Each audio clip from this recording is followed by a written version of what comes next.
Alhamdulillahi Rabbil Alameen wa salatu wa salam ala ashrafil anbiya'i wal mursaleen wa ala alihi wa sahbihi ajma'in wa nashhadu an la ilaha illallah wahdahu la sharika lah wa nashhadu anna Muhammadan abduhu wa rasuluhu rabbi shrah li sadri wa yassir li amri wa ahlul uqdatan min lisani yafqahu qawli subhanaka la ilma lana illa ma 'allamtana innaka antal alimul hakim wa na'udhu billahi minash shaitanir rajim bismillahir rahmanir rahim.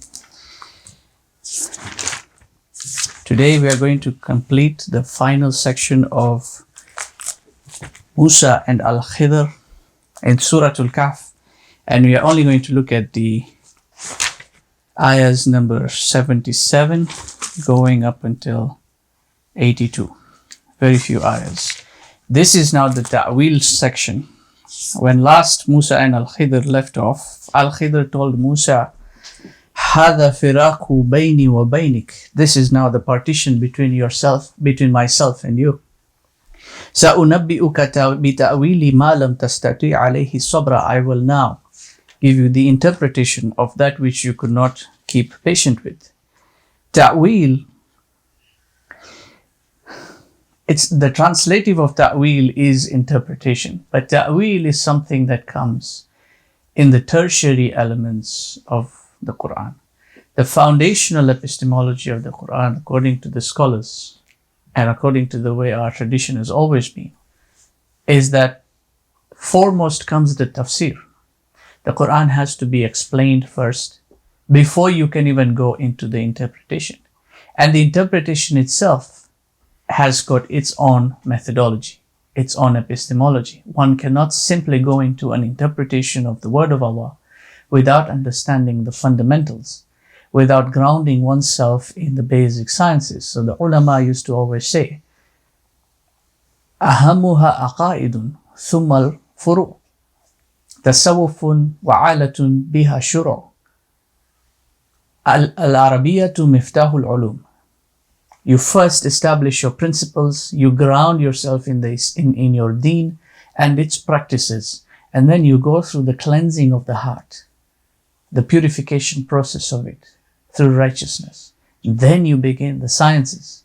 Then you enter into knowledge and the study of. In the secular way of life, all these things don't really matter. Anyone can go into the study, can go and get an education. The child can be enrolled at a very early age. And the process of learning, of gaining that education, is simply worldly. There is nothing spiritual about those knowledges. There used to be at one point, whereby there was some sense of spirituality, albeit misguided or misled or from a completely different perspective. There was to be some sense of spirituality attached to it, but now there is none. That is the core definition of secularism. It is the separation of religion from state affairs. And the moment you separate religion, you separate God as well. So it is the complete removal of God from the picture altogether. So the study, education given from the secular world is purely worldly. And there is no discipline whatsoever. And when I say discipline, I'm talking about adab, the discipline of the self, how to conduct oneself when entering into knowledge. Islam says there is an adab, and there is a process, and there is a methodology, and that methodology is described by the Quran. The epistemology described by Islam is defined by the hadith of Jibril in Imam Nawawi's Arba'in, in which there are 4 dimensions highlighted: Islam, Iman, Ihsan, and Akhirah, or Ilmul Akhirah, or Alamatus Sa'ah. That you have to ground yourself in Islam first. You have to have Iman, and Iman comes with knowledge. And then you have to be on a path of Ihsan. You have to be purified, or purify yourself. And ta'bud Allah ka'annaka tara, you worship or serve Allah as though you can see Him. And then you can go into the eschatological elements to understand what is the unfolding future. How is the next phase going to take place? How is the whole whole epic of human history going to unfold? It's not simply a matter of looking at the signs. And we can see there are a lot of people who go into the interpretive elements of eschatological science and they make monumental mistakes, monumental flaws. I have read theses by individuals who have got bachelor's and master's of degrees in Islamic studies, thesis regarding eschatological elements which have got no basis or fundamentals whatsoever. There's one thesis I read about an individual who wrote almost a 76-page thesis regarding Imam al-Mahdi. And his conclusion on that was that Imam Mahdi was going to arrive in August of 2019. At the moment of mentioning this, we are now a year and a half away. Irrespective of his qualification or his accreditation, he has completely missed the mark. Because such individuals tend to base an interpretation of the Quran off a translation of the Quran. And you cannot do that. You have to go through the process that the scholars themselves went through. So the process that's highlighted by Musa and Al-Khidr is likewise the process that one must go through. It begins first with the conviction and the commitment and the discipline of embarking such a journey. And then it is imperative to use the means that Allah subhanahu wa ta'ala has placed for you and follow those means to the end as a journey. Allah did not send Khidr to Musa alayhi salam, even though Musa was the Nabi. He made it imperative that Musa should be the one to embark on a journey, to make the effort to go and seek out that knowledge. Because the human being has been created with the ability and the capability of acquiring knowledge. The ability is in the human being, but he has to make the effort to utilize that ability. And the capability is the potential that he has been created with, and that's the uniqueness of the human being. When the angels question, أَتَجْعَلُ فِيهَا مَنْ يُفْسِدُ فِيهَا وَيَفْسِكُ الدِّمَاءَ, there's a whole different dimension to that, because there are two things being mentioned. One is the world that the human being is sent to, and the other is the human being's own lower attribute. That are you going to send one there in that world who is going to cause corruption and who is going to cause bloodshed? وَنَحْنُ نُسَبِّهُ, but we glorify you, bihamdika, with praise, وَنُقَدِّسُ لَكَ, and we sanctify you. Is when Allah subhanahu wa ta'ala said, إِنِّي أَعْلَمُ مَا لَا تَعْلَمُونَ, I know that which you do not know. And He demonstrated it. He didn't just say it, He demonstrated it. وَعَلَّمَ آدَمَ الْأَسْمَاءَ, He taught Adam the names of all. And those names are what showed and demonstrated that the human being has the ability and the capability of acquiring knowledge. And through that path of acquiring knowledge, he is going to rise above the causal world of the bloodshed and the corruption. And he will be on the level or the angelic level whereby he will only glorify Allah subhanahu wa ta'ala. Because the angels asked that they were of the spiritual realm. They were not of the material world. And they are saying it from their point of view as a spiritual being. In a spiritual realm, the only thing you can do is to glorify and praise the creator of the worlds. But you send a creature into the world of causality, with all that noise in the world of causality, he is only going to cause corruption. He's going to get caught up. He's going to lose himself. Allah is saying knowledge is what is going to enable him to ascend. And the Prophet ﷺ said, من سلك طريقا يلتمس فيه علما سهل الله له به طريقا إلى الجنة. That whosoever embarks on a path of knowledge, Allah subhanahu wa ta'ala will ease his path to paradise. That knowledge, and I'm not talking about book knowledge, I'm not talking about argumentative knowledge, argumentives and theories of the nature of God. I'm talking about knowing God Himself, understanding why He created you. I'm talking about the shahada. I'm not talking about the matan, the discourses and the scholastic works and book knowledge. I'm not talking about that. You can learn that anywhere. You can learn that even from Orientalists. In fact, there are the Westerners who know more about our tradition than most of us know about our tradition. Most of our so-called scholars are satisfied with the lower levels that they are at. Because their pursuit of knowledge, initially their intention was simply to try and establish themselves in a modus whereby they can pass their fatwa or be an imam at a mosque somewhere. They've left themselves at that lower level, which has its benefits. I'm not criticizing or lowering them, but they themselves have refused to rise up. And the Westerners know more about our tradition than our own. So you can learn that. You can pick up any book.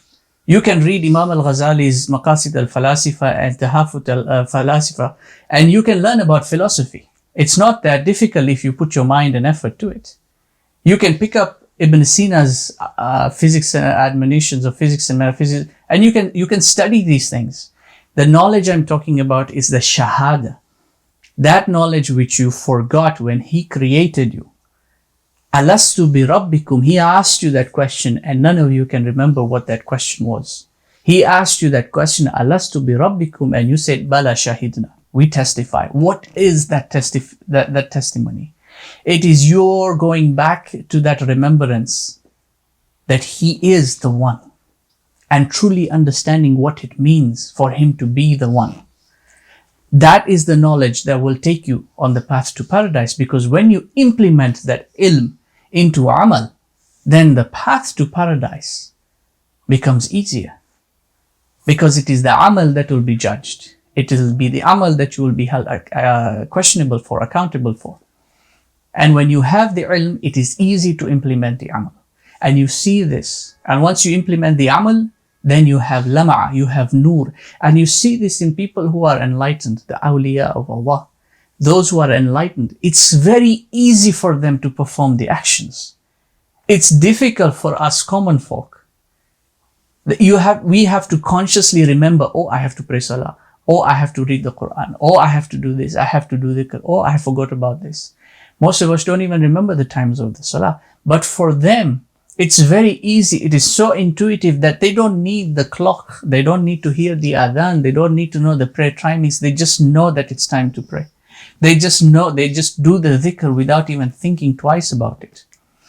That is the easy path, because it's knowledge that enabled them to go onto that easy path. This is the knowledge that Al-Khidr has, because when he performs those actions, they are so easy for him to perform, and he understands immediately what he needs to do, what the outcomes and the consequences of whatever action he's going to take are going to be. And he implements those actions with hikmah, with wisdom. In anything in your life, because this life has got too much noise. There is too much going on from the moment you wake up from your sleep. Why do people love sleeping? Because in that state of dreaming, you are at peace. You are a halim.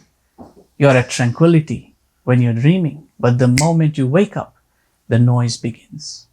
It's do this, do that, do this, do that. This is happening here, that's happening there. And you just go along with it. But when you have ilm, when you have knowledge, then your intelligence is increased. You have now ahlam, and you have hilm, forbearance.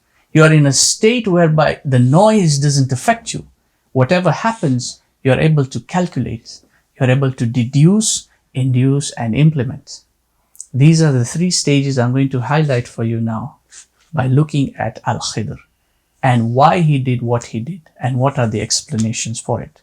So when they parted, Al-Khidr then said, I am now going to explain to you what you could not be patient with. And remember the word he used, Lam tastati', you will not be able. It's not that he didn't have the ability. He has the ability. Allah has put it in you. You have to make the effort to implement that ability. Whether it is patience, virtue, your intelligence, whatever it is, the abilities are there in you. He has put them in you, but you have to make the effort to push it forward, to implement it. And he's telling Musa alayhi salam, you won't be able to. And Musa said, I will try. But he wasn't able to, because he was only seeing the surface of things. He did not see the ontology. He didn't see the essence of what was happening and how it was that Al-Khidr was arriving at the decisions that he was making. Now Al-Khidr is going to explain it. Ayah number 77, he says, أَمَّا السَّفِينَةُ فَكَانَتْ لِمَسَاكِينَ يَعْمَلُونَ فِي الْبَحْرِ. As for the boat, that was the first thing. They embarked on the boat and he damaged it. He's saying, as for the boat, it belonged to the poor, a group of poor people who were working in the sea. So there are three things here. There is the property, there is the people themselves, and there is their livelihood. And all three are entwined. That the people themselves, this was their only source of livelihood. So why did he damage their only source of livelihood? Note the words that he uses. These are the important pieces that are often missed in the ayah and completely missed in the translation. فَأَرَدْتُ, he's saying, I intended. فَأَرَدْتُ, so I intended. أَنْ أَعِيبَهَا وَكَانَ وَرَاءَهُمْ مَلِكٌ يَأْخُذُ كُلُّ سَفِينَةٍ غَصْبًا. I intended that I damaged that boat. Because there was a king in the area or in the land, a king who would take every vessel, every boat by force. What is he doing here? He is doing what's known in logic as deduction. In formal logic, there is formal logic and informal logic or material logic. In formal logic, there is deduction and there is induction. There are only two. What he is doing is he's doing deduction. Deduction also has got two portions. There's hypothetical deduction, in which then syllogisms are developed and then conclusions are arrived at. And there is categorical deduction, whereby judgment comes in or apprehension is coming in.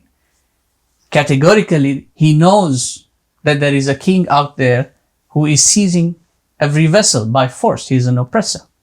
And he also knows that this boat to these people is their only source of livelihood. If that king was to take this boat away, then there would be nothing left for them. So what does he do?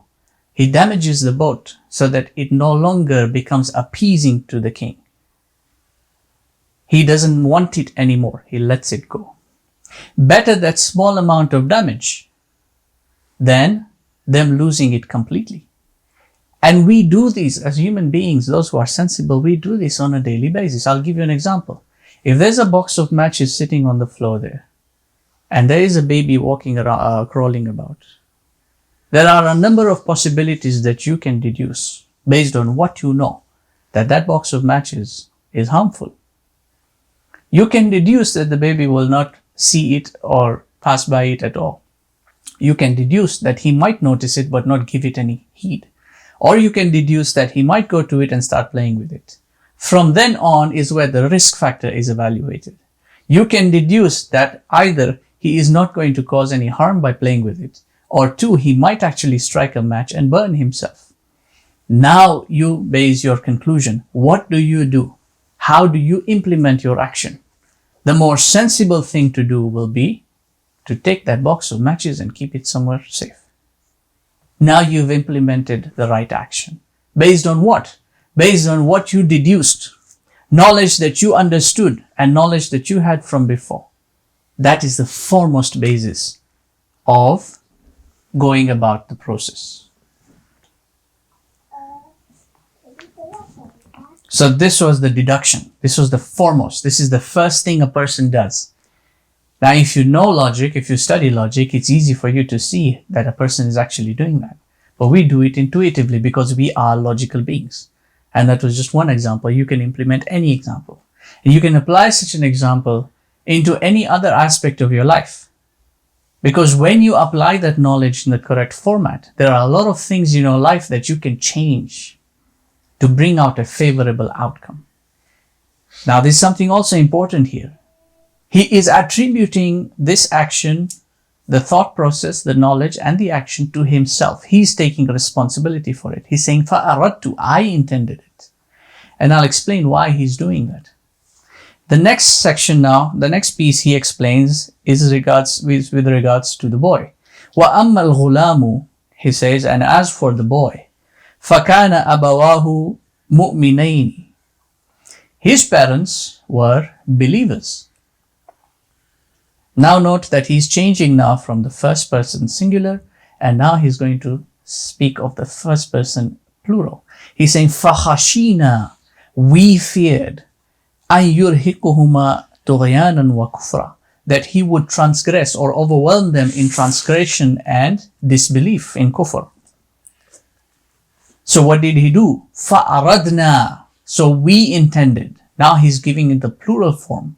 First person plural. First he said, فَأَرَدْتُ, I intended. Now فَأَرَدْنَا, we intended. أَنْ يُبْدِ لَهُمَا رَبُّهُمَا, that their Lord, and this is important, these are nuances in the speech that he's using. He's a very intelligent man. So his words are very well calculated and weighed. We intended that their Lord replace that child, خَيْرًا مِنْهُ زَكَاةً وَأَقْرَبَ رُحْمًا, with another child who is pure and brings them closer with kindness, in kindness. Their Lord, he's not taking responsibility for the khair, he's only taking responsibility for the shar. When he's saying فَخَشِينَا, we feared, there are two elements attached to it. One is the knowledge that enabled him to arrive to the conclusion that he would fear. But the fear portion, he's attributing it to himself. Why? Because Allah does not fear anything. Human beings would fear. But for him to arrive at that conclusion, he had to have certain knowledge. Then again, he's attributing the killing of the child to himself, the negative portion to himself. But the positive attribute, he's attributing it to Allah subhanahu wa ta'ala. That the khair will be brought about by him. Now then he explained, and this is called induction. And this is the induction in from the Western academics is attributed to just human thought, an idea. You know, the light bulb that goes off in your mind. Suddenly you have an idea about something. That's part of induction. Islamically, induction is chiefly attributed to inspiration and intuition. This is inspiration that he received from Allah subhanahu wa ta'ala. That inspiration, if you are a believer, you understand that that inspiration has come from Allah. But the Western world does not understand that. It never understands it and it never attributes that. It does the opposite. That which comes out in good form, their clever ideas, their intuitiveness that comes about, they attribute it to themselves. Oh, I thought it out. This belongs to me. This theory is mine. I figured it out. But when it's a calamity, oh, God is the one who is responsible. Right? Hand of God, they call it. When there is a tornado or an earthquake or a volcano, God is responsible. That is hand of God. But when the rain is beautiful and the crops are growing, somehow it is just nature. It's just random. When things are going in the right direction, it's all attributed to themselves. But when things are going against them, God is punishing us. Why is there so much evil in the world? If God was all merciful, why is there so much poverty in the world? If God was all loving, why is there so much killing in the world? All the negative attributions by them are done towards God. All the positive is done towards them. They are the ones who give the charity, and they are the ones with the big organizations who go out and feed the hungry, and they are the ones settling peace and making peace in the land. They are United Nations and they are bringing people together. The good things are attributed to themselves. Al-Khidr is doing it the opposite way. I'll explain this in more detail. Now for the third portion. Now this is where human logic ends. It stops there in the induction. Further to that now, it is completely Allah subhanahu wa ta'ala guiding. He says, وَأَمَّا الْجِدَارُ, and as for the wall, فَكَانَ لِغُلَامَيْنِ يَتِيمَيْنِ فِي الْمَدِينَةِ, saying it belonged to two orphan boys. And look at the words changing now. He's saying فِي الْمَدِينَةِ, in the city. When they arrived at the city, the wording was different. فَانْتَلَقَا حَتَّى إِذَا أَتَيَا أَهْلَ قَرْيَةٍ. It was a qarya at that time. It is now a Medina. What's the difference?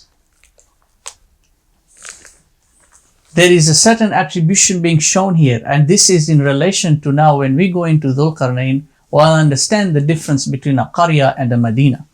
Let me finish the ayah and then I'll explain that piece. وَكَانَ تَحْتَهُ كَنْزٌ لَهُمَا وَكَانَ أَبُوهُمَا صَالِحًا. There was underneath the wall there was a treasure, and their father was a righteous man. And now look at the terminology. Now he's saying فَأَرَادَ رَبُّكَ, your Lord intended. He's telling Musa. First he told Musa, he told فَأَرَدْتُ, I intended. Then he told Musa, فَأَرَدْنَا, we intended. That doesn't include Musa. He's referring to himself and Allah. We intended. Now he's saying, فَأَرَادَ رَبُّكَ, your Lord intended. He's completely separating himself. أَن يَبْلُغَ أَشَدُّهُمَا وَيَسْتَخْرِجَ كَنْزَهُمَا رَحْمَةً مِّن رَبِّكَ. That your Lord intended that when these boys reach their maturity, that they should receive that treasure as an act of rahmah from your Lord. He's separating both action and its consequence from himself. He's not taking responsibility for it. And he says it in the literal sense. وَمَا فَعَلْتُهُ عَنْ أَمْرِي. I did not do this from my own intent. ذَلِكَ تَأْوِيلُ مَا لَمْ تَسْتَطِعْ عَلَيْهِ صَبْرًا. That is the interpretation of that which you could not keep patient with. Why is he separating himself from the one act of kindness that he did compared to the other two acts which are in their outward form negative acts? He damaged the boat, he killed the boy. Those are crimes insofar as the law is concerned. But the one act of kindness that he did, he is not taking responsibility for it. Look at the dynamics of one who is on a spiritual path compared to one who is on just a regular path. And understand and compare and look at where you are. How do you attribute your actions and their manifestations? Actions and their manifestations, because actions have consequences. There are three things or three levels of application to which an action and its consequence is attributed to. There is nafsiyah, jam'iyah, and rububiyah. There is the self attributed to the self. And then there is the collective attributed to the collective. And then there is the rububiyah completely attributed to Allah. And the way the ulama would look at it, and the way Al-Khidr is looking at it, is that whenever the action and its consequence is negative, it is always attributed to the self, to the creation. And whenever the action and the consequence is positive, it is always attributed to Allah subhanahu wa ta'ala. It is the complete opposite of what the modern world perceives and indoctrinates our children into believing. Because for them, whenever there is a negative attribute, it is God, right? They'll go through their whole lives building whatever, their wealth and their magnificence and everything. Oh, I don't believe in God. I'm an atheist. Oh, God is the one. Religion causes all sorts of conflict. Its religion is to blame for the state of the world. Right? God doesn't exist. But what happens when the bullets are flying over their heads? What happens when the plane drops 5,000 feet in midair? Suddenly it's, oh my God. Right? Suddenly Jesus Christ. Now suddenly God is being remembered when there is a calamity to befall.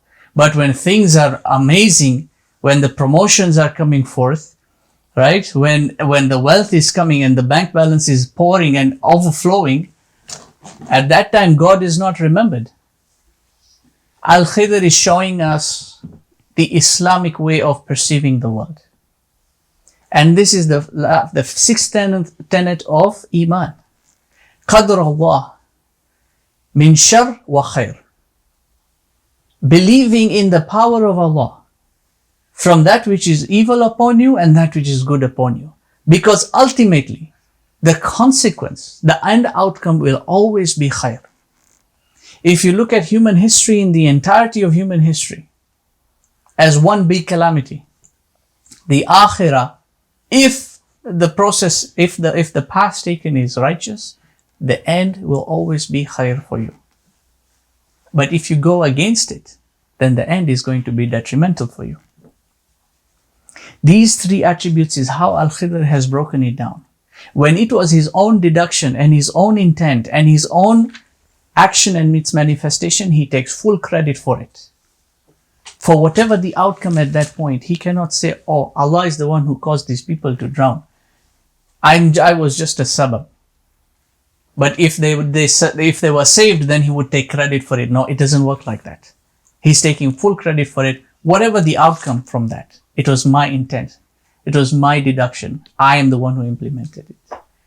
But when it came to the boy, He split it.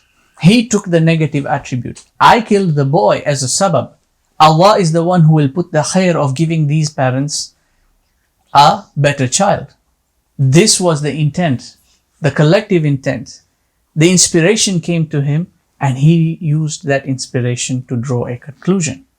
And in the third instance, he gave it entirely to Allah subhanahu wa ta'ala, because the action was an action of kindness, of rahmah.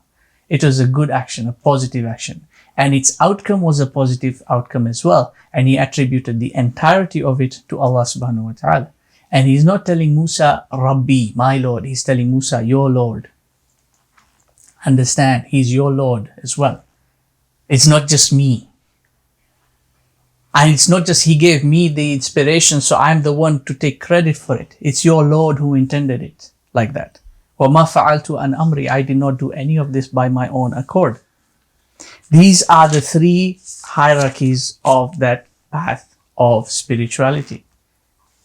You go through your worldly sciences, but that takes you to a certain limit. And then you go through the next phase of it. And only until you've reached the final phase of it, when you've recognized that you are a means that your Lord is going to use to have certain manifestations in the world, so that you surrender yourself to Him. And that is Islam. That is submission to Allah's will. Complete submission to Allah's will.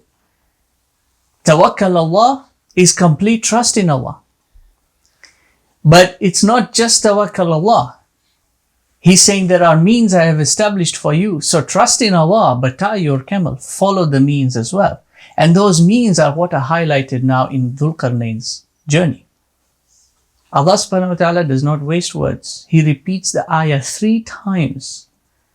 فَأَتْبَعَ سَبَبًا ثُمَّ أَتْبَعَ سَبَبًا ثُمَّ أَتْبَعَ سَبَبًا. And the only description he has given of Dhul Qarnayn after he explains, he gives the question and then he says who Dhul Qarnayn is. He says, إِنَّ مَكَّنَّا لَهُ فِي الْأَرْضِ وَآتَيْنَاهُ مِنْ كُلِّ شَيْءٍ سَبَبًا. We established him in the land and we gave him for everything a means. And that's what Allah is saying. I have put the means for you. You have to make the effort to follow those means. I have given you the ability and the capability. You have to make the effort to acquire that knowledge. Because at the end of the day, you cannot blame anybody. You cannot say, Allah has not given me that knowledge. I've heard that many times. Oh, I couldn't understand. Allah has not given me that knowledge. So what now? You just sit in the mosque and wait until inspiration comes to you? Why do we work then? Why do you go out seeking a livelihood? If it is tawakkal Allah, sit in the mosque, the food will come to you. The rent will be paid, the bills will be paid. Why do you make the effort to use a means? And if you're going to make the effort to use those means to acquire worldly wealth, why can you not make the effort to use other means to seek out that knowledge which will enable an easier path to paradise for you? If you will not cultivate your akhirah now, when are you going to do it? When will you make the effort? You cannot just say tawakkal Allah and wait for that inspiration to come. Things are happening. The world is changing. You cannot just sit and wait for things to transpire and so that the veil is lifted so that you see everything when you're supposed to see it. He's already put the means for you and he's saying follow the means. And in our age and time, there is absolutely no excuse for an individual. 1,000 years ago, yes, there was an excuse. You couldn't travel. The scholars were so far off. There were a lot of hardships at that time. There is no excuse right now. You've got all the information at your fingertips. You've got all the connections at your fingertips. What more do you need? And this is an astounding element that the greater the fitna of the last age, the more the means Allah subhanahu wa ta'ala has put for you to make it easier for you, and yet you would not see it. Right? This is it, because then an individual falls into the disparity, the blame game. Talbisul Iblis, this is what Iblis did. Oh, you made me like this. Or you didn't give me the ability to acquire knowledge. Or it is because of you I couldn't make it. He says, Ar-Rahman allama al-Quran. Allah subhanahu wa ta'ala, He is the merciful one. He is the one who will teach the Quran. But you have to make the effort to seek out how to learn the Quran. And he uses the Quran to teach the Quran. He's using a sabab to teach you, but you have to make the effort. You can't just sit there and wait for it to happen. And he's telling you, he even highlights it for you. The first and foremost thing, فَإِذَا قَرَأْتَ Surah An-Nahl, فَإِذَا قَرَأْتَ الْقُرْآنَ فَاسْتَعِذْ بِاللَّهِ مِنَ الشَّيْطَانِ الرَّجِيمِ. When you want to recite the Quran, seek refuge in Allah from the cursed devil, from the cursed shaitan. And then right after that he says, إِنَّهُ لَيْسَ لَهُ سُلْطَانٌ عَلَى الَّذِينَ آمَنُوا وَعَلَى رَبِّهِمْ يَتَوَكَّلُونَ. He has got no authority on those who believe and those who trust in Allah. Why is he doing that? He's telling you trust in Allah. He has no authority over you. But when you want to read the Quran, you have to say, A'udhu Billah, seek refuge in Allah. Why is he doing that? He's saying, trust in me, but use the means. Tie your camel. Make the effort. It's not just going to come to you.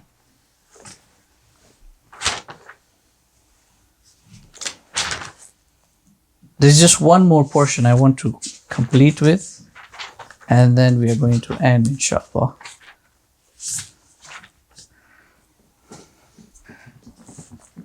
In that ayah, in the last interpretive, there's something that was introduced, and he said, Fil Madinati. In the previous, when they were arriving at the town, he called it Qarya. And the reason he called it Qarya is because he mentioned the people. He said the people refused to give them any hospitality. But now he's saying Fil Madinati, because of one man, that man was righteous. Because of that one man, he's referring to Medina, as this to the city as Al-Madinah. What is the difference between the two? Qarya in Arabic can mean town, can mean village, can mean city. It is essentially a habitation, a settlement of people. Medina, on the other hand, has a higher grade compared to Qarya. The term Qarya, often used in the Quran, sometimes contextually does mean village. Contextually, literally means a village in size and capacity and population. But in some cases, Allah subhanahu wa ta'ala uses Qarya as a degrading term. He says in this surah, in Surah Kahf, as an example, was it ayah number 59, وَتِلْكَ الْقُرَى أَهْلَكْنَاهُمْ. Qura is plural for Qarya. Those cities that we destroyed, however big and magnanimous they were, their tall buildings and their beautiful architecture and their amazing infrastructure. But he's calling them Qarya. He's not calling them Al-Madinah. When the Prophet ﷺ left Mecca to go to Yathrib, he changed the name of Yathrib to Medina. Why did he change the name? The size of the city was more or less the same. The population increased when the Muhajirin arrived at Medina. But the size of the city, insofar as its infrastructure and its normalcy, was more or less the same. But he changed the name to Medina. Why did he do that? In a hadith pertaining the end of the times, a Sahih hadith, he says, Umranu Baytul Maqdis, Kharabu Yathrib. He's referring to it as Yathrib. Why? Because the Umran of Baytul Maqdis, of Jerusalem, will denote the decline of, now he's calling it Yathrib, not Medina. Because the sense of a city, of a metropolitan, from the Western world, from our Western world, our modern perception of it, the city is all about its infrastructure, its buildings, the subways and the highways and the traffic lights and the electricity and Wi-Fi and all. That is what civilization is measured by. Civilization for the modern world is measured by their sense of culture, right? So the Western world is a civilization by their own account of arts and music. That is their culture, and that's their measure of civilization. That it's from there that the prosperity comes about. The prosperity of the civilization is built from their arts and culture. They've got their hip-hop culture and their pop culture and their rock culture and the musical culture and this and all those cultures. Islam, on the other hand, says, and by the way, it's not just Western civilization now, it's more or less the whole world. Wherever you go, it's the same Western concept applied. It's the same people wearing trousers and shirts and pants and t-shirts, and they're living in the same houses and they're sitting on the same tables and chairs. And this is civility measured by the Western civilization, by the secular world. Okay, civility by the secular world is suit and tie. It's fork and knife. It's chair and table. That is civility. It's green lawn and picket fence. According to them, that is civility. Islam does not give any of that any regard. Civility or civilization in Islam is measured by true civility, by virtue, by morals, by ethics. It is that denotation of Medina in Arabic has got two root meanings. And it is fulfilled as a term when both these meanings are fulfilled. It doesn't just become Medina. In the conventional Orfiya sense of the word, Al-Madina is used to denote a city. But in the true denotation of the word, the meaning of the word is fulfilled by two root meanings. The first is Madan or Mudun, which is urbanization. It is building, the umran, the cultivation, the building of the infrastructure and the size of the city and residentials and, marketplaces and all those things. But the other portion of Medina is fulfilled by the root word deen, because that's where Medina actually comes from as a root word, deen. It is the civility of the way of life that gives it that rank of being a city as opposed to a qarya. That city, that civilization of the Muslims was brought about when the Prophet ﷺ brought Islam to Yathrib. That it changed from a qarya into a Medina, and it reached its zenith as Al-Madinatul Munawwara, the city of light, of Nur, because of the Islam. And that when that Islam is being removed slowly, that is the Kharabu Yathrib. It is the decline of Yathrib back to a qarya. And Jerusalem was of the same capacity. At the time of Sulaiman alayhi salam, it was Al-Madina. It was a mudun of Quds, of sanctity. But when it came to the Jews and their explicit defiance and rejection of Nabi Isa alayhi salam, it was reduced to a qarya, which is why in Surah Al-Anbiya he says, وَحَرَامٌ عَلَى قَرْيَةٍ أَهْلَكْنَاهُمْ أَنَّهُمْ لَا يَرْجِعُونَ. That there is that city which we destroyed. Its people are forbidden from returning to it. And we'll come to that now when we go into Dhul Qarnayn and the connection between Ya'juj and Ma'juj and the Jews. Because there is a connection. Those who will deny it will continue denying it. But the scholastics are more than evident. There is definitely a connection. Because they asked the question. They asked about Dhul Qarnayn. Why did they ask about Dhul Qarnayn? What is their link to it? What did they benefit from it? And why did the Quran respond the way it responded? I want to leave you with one final poem that will give you a bit of a morale booster from Imam Ali radiallahu anhu in his diwan. He says, Imam Ali radiallahu anhu says, دواؤك فيك وما تبصر ودواؤك منك وما تشعر. Your medicine is in you and what you see. And he says, your medicine is from you and what you feel. وَتَحْسَبُ وَتَزْعُمُ أَنَّكُ جِرْمٌ صَغِيرٌ. And you might think yourself so insignificant a thing. وَفِيكَ انْتَوَى الْعَالَمَ الْأَكْبَرُ. But within you reside entire worlds. The entirety of the cosmos is within you. وَأَنْتَ الْكِتَابُ الْمُبِينَ الَّذِي بِأَحْرَفِهِ يَظْهَرُ الْمُضْمَرُ. That you are a clear book, and in that book, are the embedded letters. The huruf are all present. Because Allah subhanahu wa ta'ala gave Adam all the names. وَعَلَّمَ آدَمَ الْأَسْمَاءَ كُلَّهَا.